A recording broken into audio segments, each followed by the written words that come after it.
আগামী জাতীয় সংসদ নির্বাচন ঘিরে ডিসেম্বরের মধ্যেই সব প্রস্তুতি সেরে ফেলতে বলছে অন্তর্বর্তী সরকার। যদিও সব কিছু ঠিক থাকলে ফেব্রুয়ারিতে নইলে এপ্রিলে শুরু হতে পারে একাদশ জাতীয় সংসদ নির্বাচন।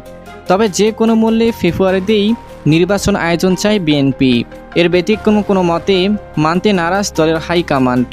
এ বিষয়ে দলের মহাসচিব মির্জা ফখরুল ইসলাম আলমগীর জানান, শান্তিপূর্ণভাবে গণতন্ত্রের দিকে এগিয়ে যাচ্ছে দেশ। তবে 2026 সালের ফেব্রুয়ারি মাসেই নির্বাচন হতে হবে। দলের ভারপ্রাপ্ত চেয়ারম্যান তারেক রহমান লন্ডনে প্রধান উপদেষ্টার সঙ্গে বৈঠক করে নির্বাচনের সময় ঠিক করেছেন। এর ব্যতিক্রম কোনোভাবেই মানা হবে না। সোমবার রাজধানীর নয়াপল্টনের দলের কেন্দ্রীয় কার্যালয়ের সামনে বিক্ষোভ সমাবেশে এই হুঁশিয়ারি দেন বিএনপি মহাসচিব। দলের ভারপ্রাপ্ত চেয়ারম্যান তারেক রহমানের বিরুদ্ধে মিথ্যাচার, অপপ্রচার এবং মিটফোর্ড এলাকার প্রকাশ্যে লালচান্দা সোহাগকে হত্যার দৃষ্টান্তমূলক শাস্তি দাবিতে এ কর্মসূচিতে আয়োজন করে ঢাকা মহানগর উত্তর ও দক্ষিণ বিএনপি।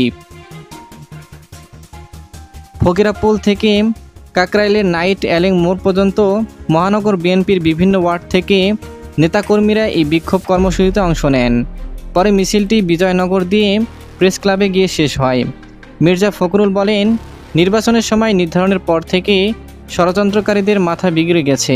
লন্ডনে যে সিদ্ধান্ত হয়েছে সেই সময়টাতেই নির্বাচন চান তিনি। জনগণের খাওয়া পড়ার ব্যবস্থা ও চাকরির সংস্থান করতে চায় বিএনপি।